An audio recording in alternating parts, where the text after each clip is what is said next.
عورت کا وجود ایک ذلت، شرم اور گناہ کا وجود تھا۔ بیٹی کی پیدائش باپ کے لیے سخت عیب اور موجب ننگ و عار تھی۔ سسرالی رشتے ذلیل سمجھے جاتے تھے، یہاں تک کہ آپ دیکھتے ہیں آج بھی ہمارے سماج میں سسرے اور سالے کے جو الفاظ ہیں وہ گالی کے طور پر استعمال ہوتے ہیں۔ یہ اسی جاہلیت کے روایت کی دین ہے۔ بہت سی قوموں میں اسی ذلت سے بچنے کے لیے لڑکیوں کو قتل کرنے کا رواج تھا، زندہ درگور کرنے کا رواج تھا۔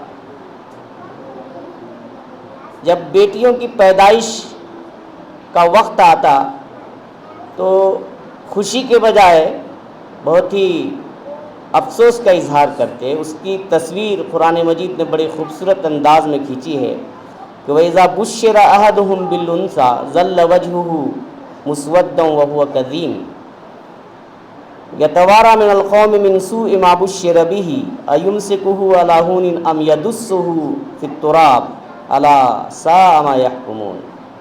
جب ان کو لڑکی کے پیدائش کی بشارت دی جاتی ہے تو ان کا چہرہ سیاہ ہو جاتا ہے اور وہ اپنا منہ قوم سے چھپاتا پھرتا ہے اور وہ سوچتا ہے کہ اس بچی کو اپنے پاس باقی رکھوں یا اسے مٹی میں دبا دوں۔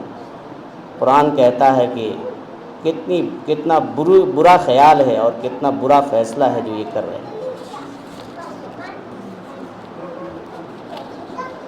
اور قرآن نے اس انداز میں بھی اس کو پیش کیا ہے کہ وَإِذَا الْمَوْءُودَةُ سُئِلَتْ، جب قیامت میں یہ زندہ درگور کی جانے والی بچیوں سے پوچھا جائے گا کہ تمہارا جرم کیا تھا جس کی پاداش میں تم کو یہ سزا دی گئی۔ وَإِذَا الْمَوْءُودَةُ سُئِلَتْ بِأَيِّ ذَنبٍ قُتِلَتْ۔ حضرات، زمانہ جاہلیت میں جاہل نہیں، پڑھے لکھے اور مذہبی جو پیشوا ہوتے تھے ان کے درمیان بھی یہ سوالات زیر بحث رہتے تھے کہ آیا عورت انسان ہے بھی یا نہیں، خدا نے اس کو روح بخشی ہے یا نہیں۔ اور بعض مذاہب میں، خود ہندو مذہب میں عورتوں کو ویدوں کی تعلیم حاصل کرنے کا حق نہیں تھا۔ مسیحیت اور یہودیت میں عورت کو گناہ کا سبب سمجھا جاتا تھا کہ جنت سے آدم کو اسی نے نکلوایا ہے، یہی اس کی مجرم ہے، وغیرہ وغیرہ۔ اور میرے بھائیوں، صدیوں کی غلامی نے خود عورت کو اس کے عزت نفس کا، اس کے دماغ سے خاتمہ کر دیا۔ یعنی عورت بھی اپنے آپ کو یہ سمجھتی تھی کہ میری کوئی حیثیت نہیں ہے اور میرے کچھ حقوق نہیں ہیں۔ وہ گویا مردوں کو ظلم کرنے کا استحقاق حاصل تھا، وہ ایسا سمجھتی تھی۔ ان حالات میں اللہ کے رسول صلی اللہ علیہ وسلم رحمت للعالمین بن کر آئے اور آپ نے جو اصلاح فرمائی وہ بہت غیر معمولی ہے۔ میں چند باتوں کا ذکر آپ کے سامنے کرتا ہوں۔ پہلی چیز تو یہ ہے کہ آپ صلی اللہ علیہ وسلم نے مرد اور عورت کو مساوی حقوق دیے۔ بلا شبہ وہ محمد صلی اللہ علیہ وسلم ہیں جنہوں نے سب سے پہلے دنیا کو بتایا کہ عورت بھی ویسے ہی انسان ہے جیسے مرد۔ للرجال نصیب مما اکتسبوا وللنساء نصیب مما اکتسبن۔ ایمان اور عمل صالح کے اعتبار سے روحانی ترقی کے جو درجات مرد کو مل سکتے ہیں وہی عورت کو بھی حاصل ہو سکتے ہیں۔ مرد اگر ابراہیم بن ادہم بن سکتا ہے تو عورت بھی رابعہ بصری بن سکتی ہے۔ اور عورتوں کو حقوق اور فرائض میں توازن رکھا۔ وَلَهُنَّ مِثْلُ الَّذِي عَلَيْهِنَّ بِالْمَعْرُوفِ۔ اور زندہ رہنے کا نہ صرف یہ کہ حق دیا بلکہ لڑکیوں کی پرورش پرداخت پر جنت کی بشارت آپ نے سنائی. من آل جاریتین حتی تبلغ جاء یوم القیامت انا وہو کہاتین وضم اصابع. اللہ کے نبی صلی اللہ علیہ وسلم نے فرمایا کہ جو دو بچیوں کی پرورش کرتا ہے اور یہاں تک کہ وہ بڑی ہو جاتی ہے تو وہ قیامت کے دن میں اس طرح سے ہوگا. دو انگلیوں کو آپ نے جمع کیا کہ جیسے دو انگلیاں ملی ہوئی ہیں وہ میرے ساتھ ہوگا. کتنی بڑی بشارت تھی. اور انہی تعلیمات کا نتیجہ تھا کہ لوگوں کے ذہن بدل گئے. عورتوں کے ذہن اور مزاج میں بھی تبدیلی آئی اور مردوں کے بھی, اور اہل ایمان بہت ہی فخر کے ساتھ اور خوشی کے ساتھ لڑکیوں کی پرورش و پرداخت کرنے لگے. اور پھر ماحول یکسر بدل گیا. آپ صلی اللہ علیہ وسلم نے جو باندیاں ہوتی تھیں, لونڈیاں ہوتی تھیں, ان کو آزاد کرانے کی بھی مہم رکھی, انعامات دیے اور ان کو بھی آزادی ملی. پھر آپ نے فرمایا کہ بیوی دنیا کی سب سے بڑی نعمت ہے. لیس من متاع الدنیا شیء افضل من المرأة الصالحہ. نیک بیوی سے بڑھ کر دنیا میں کوئی بھی نعمت نہیں. اور آپ نے ماں کے بارے میں کہا الجنت تحت اقدام الامہات. ماں کو اتنا بڑا درجہ کہ اس کے پاؤں کے نیچے جنت ہے. میرے بھائیوں, اتنا ہی نہیں, صرف معاشرتی حیثیت سے نہیں بلکہ معاشی حیثیت سے بھی آپ نے عورتوں کو اسٹیبلش کیا. یہ جو آج کل نعرے دیکھتے ہیں مہیلا سشکتی کرن وغیرہ وغیرہ, یہ 1500 سال کے بعد اس طرح کی باتیں ہو رہی ہیں, لیکن اسلام نے 1500 سال پہلے ہی عورتوں کو اسٹیبلش کر دیا, معاشی اعتبار سے مستحکم کیا ہے تاکہ ان کا ایکسپلائٹ نہ کیا جا سکے. یہ الگ بات ہے کہ جو حقوق حضرت محمد صلی اللہ علیہ وسلم نے ان کو دیے ہیں ہم دینے کو تیار نہیں. دیکھیے, ان کو وراثت میں حق دیا گیا, ان کو شوہر سے جو مہر ہوتا ہے وہ حق دیا گیا, حق مہر. پھر حق ملکیت اور حق تصرف, یہ وراثت کا پیسہ ہو یا مہر کا ہو یا جو بھی جس ذریعے سے بھی ان کا اپنا مال ہو, وہ ان کی ملکیت ہے, ان کی پراپرٹی ہے, اور اس میں تصرف کا اور کسی طرح سے بھی اس کو بڑھانے کا ان کو پورا اختیار ہے. اس میں کوئی دخل نہیں دے سکتا, باپ بھی نہیں بھائی بھی نہیں. یہ اللہ کے رسول صلی اللہ علیہ وسلم اور شریعت نے پہلے سے ان کو اسٹیبلش کیا ہے.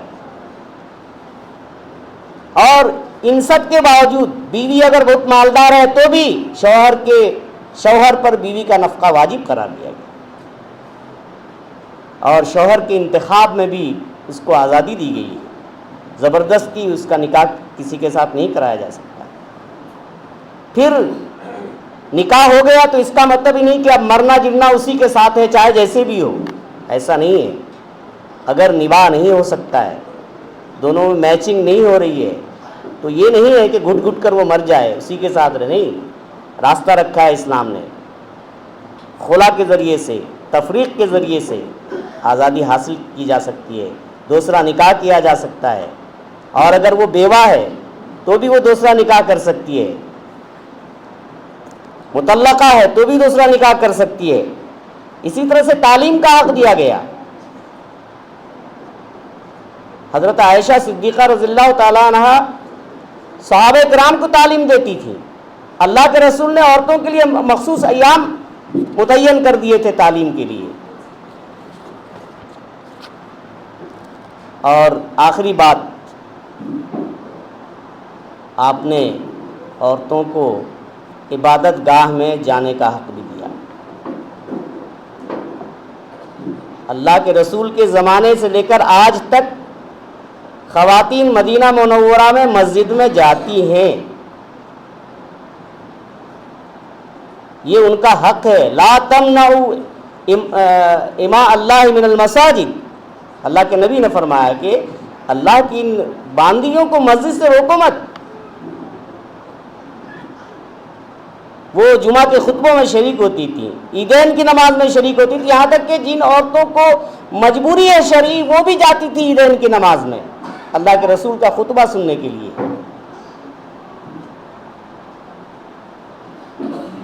جمعہ کی نماز میں جمعہ کے خطبے میں سوال کر دیتی تھی۔ حضرت عمر رضی اللہ تعالیٰ عنہ نے کہا کہ لوگ زیادہ مہر باندھتے ہیں تو اس کو لمٹ کر دینا چاہیے۔ تو ایک خاتون نے کھڑے ہو کر کہا، قرآن کی آیت پیش کر دی، کہا کہ نہیں، یہ بات تسلیم نہیں کی جائے گی، آپ عورت کے حق کو مار رہے ہیں۔ قرآن کہتا ہے وَآتَيْتُمْ إِحْدَاهُنَّ قِنْطَارًا، تو آپ اس کو لمٹ نہیں کر سکتے ہیں۔ تو حضرت عمر نے تسلیم کر لیا، کہا کہ عورت جیت گئی۔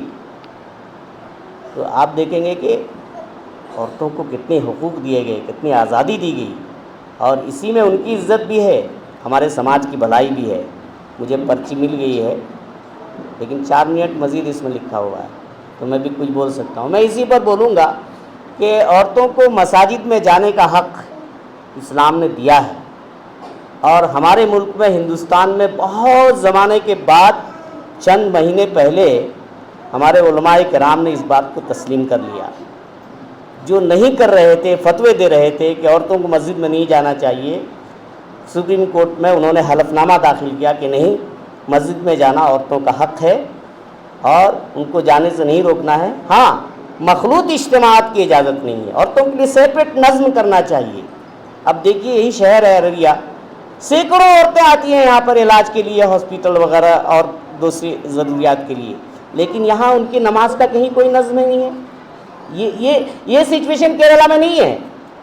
کیرلا میں آپ تمام شہروں میں جائیں گے، مسجد میں جو لوگ مسجد میں عورتوں کے داخلہ کو پسند نہیں کرتے وہ بھی کچھ نہ کچھ انتظام کرتے ہیں۔ ہاسپٹلس میں عورتوں کے لیے، مردوں کے لیے نماز گاہ ہوتی ہے، کمرے مخصوص ہوتے ہیں، لیکن ہمارے یہاں ایسی کوئی چیز نہیں ہے۔ صرف ایک مسجد ہے جہاں پر خواتین کے لیے گنجائش رکھی گئی ہے۔ تو یہ ذہن ہمیں بدلنا پڑے گا، اور ایسا کرنے کے نتیجے میں عورتیں جو ہے ہماری، وہ دینی تعلیم سے، دینی مزاج سے، دینی ثقافت سے دور ہو گئی ہیں۔ اب ان کے اندر انہوں نے تو کوئی خوشی کا اظہار نہیں کیا۔ سپریم کورٹ نے جب یہ اجازت دے دی اور مسلم پرسنل لا بورڈ نے حلف نامہ داخل کر دیا، تو آپ نے کوئی عورتوں کی طرف سے خوشی کا اظہار، جشن کا اظہار نہیں کیا ہوگا، کیونکہ وہ تو خود مسجد سے بے تعلق ہو گئی ہیں۔ اللہ کے رسول صلی اللہ علیہ وسلم کے زمانے میں ایک بڑھیا مسجد کی صفائی کرتی تھی، عورتوں کا بھی تعلق برابر تھا مسجد سے، اس کا انتقال ہو گیا، تو اللہ کے رسول کو پتہ نہیں چلا۔ 2-3 دن گزر گئے تو پھر اللہ کے رسول نے پوچھا کہ وہ کہاں ہے؟ ارے وہ بوڑھی ماں جو جھاڑو دیتی تھی، صفائی کرتی تھی مسجد کی، وہ کہاں ہے؟ کہا کہ اللہ کے رسول ان کا تو انتقال ہو گیا۔ ارے تم نے بتایا نہیں ہمیں؟ پھر کہا کہ دلونی علی قبرہا، اس کی قبر کہاں ہے بتاؤ۔ آپ گئے اور دعا کی۔ تو مسجد سے تعلق اس زمانے میں صرف مردوں کی مسجد نہیں ہوتی تھی، عورتوں کی بھی ہوتی تھی۔ تو یہ ذہن بدلنا ہوگا۔ اگر ہم عورتوں کی تربیت چاہتے ہیں، اگر ہم چاہتے ہیں کہ ہماری عورتیں ہماری باغی نہ بنیں، اسلامی تعلیم ان تک پہنچے، ان کی تربیت ہو، ان کی ذہن سازی ہو، تو ان کو مساجد سے بھی جوڑنا ہوگا۔ میں انہی چند باتوں کے ساتھ